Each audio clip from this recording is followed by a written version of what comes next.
देश की संसद में सांसद चंद्रशेखर आजाद एक बार फिर से चर्चा के केंद्र में आ गए हैं।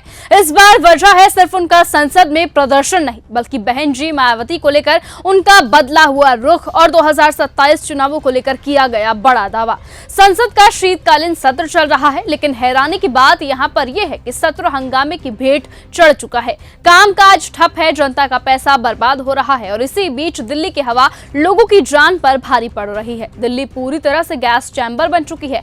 AQI खतरनाक स्तर पर पहुंचा है, लेकिन सरकार की तरफ से कोई ठोस कदम उठाता हुआ नहीं दिखा है। अब इसी मुद्दे पर नगीना से सांसद चंद्रशेखर आजाद संसद परिसर में हाथ में बैनर लेकर प्रदर्शन करते हुए नजर आए। बैनर पर साफ लिखा था, हवा जहरीली है, सरकार लापता है। चंद्रशेखर आजाद ने कहा कि संसद के कर्मचारी हो, सुरक्षा में तैनात जवान हो या फिर आम जनता, सबका जीवन कीमती है और सरकार अगर प्रदूषण नहीं रोक सकती तो फिर सत्ता में बैठने का नैतिक अधिकार भी नहीं बनता है। इसी बीच चंद्रशेखर आजाद एक टीवी चैनल के कार्यक्रम में पहुंचे, जहां उनसे मायावती जी को लेकर सवाल पूछा गया। जैसे ही एंकर ने बिना जी लगाए मायावती कहा तो चंद्रशेखर आजाद तुरंत नाराज हो गए और तुरंत टोकते हुए कहने लगे कि मायावती नहीं बल्कि मायावती जी कहिए। ये वही पल था जिसने ये साफ कर दिया कि राजनीतिक मतभेद हो सकते हैं, लेकिन बहन जी के सम्मान पर चंद्रशेखर आजाद कोई समझौता नहीं करते।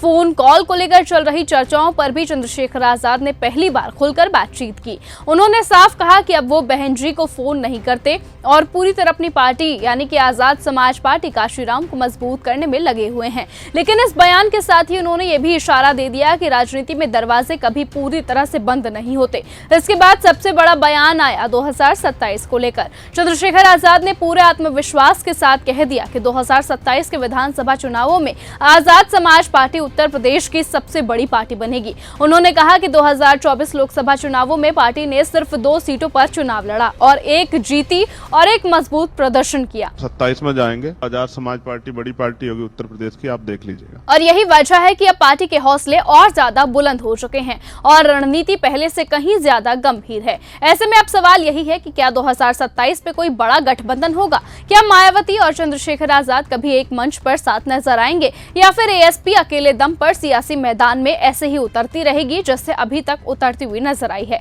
इन सवालों के जवाब भविष्य के गर्भ में है, लेकिन इतना तय है कि चंद्रशेखर आजाद ने संसद से लेकर सड़क तक ये साफ कर दिया कि वो अब सिर्फ विरोध नहीं बल्कि सत्ता की राजनीति के लिए पूरी तरह से तैयार हैं। लेकिन आपको बताएं कि अब दोनों ही पार्टी के समर्थक ये चाहते हैं कि अब दोनों साथ में आ जाए, जिससे ये 2027 के विधानसभा चुनावों को एक साथ आकर जीत ले और कहीं ना कहीं भाजपा सरकार को पीछे छोड़ दे। आपको बता दें कि चंद्रशेखर आजाद अक्सर मंचों से मायावती को फोन करते हुए नजर आए हैं, लेकिन एक बार भी उनकी बातचीत नहीं हुई है। लेकिन जिस तरीके से उन्होंने बयान दिया है, हो सकता है कि इन दोनों की बातचीत हो चुकी हो, लेकिन वो इस वक्त सार्वजनिक तौर पर इस बात को खुलासा ना करना चाहे। लेकिन जो भी होगा आगे देखना दिलचस्प होगा। अब आप क्या सोचते हैं कि क्या मायावती को चंद्रशेखर आजाद से बात करनी चाहिए? क्या दोनों को एक साथ आना चाहिए और क्या सचमुच 2027 में इन दोनों पार्टियों को एक साथ विलय करके एक महागठबंधन बनाना चाहिए?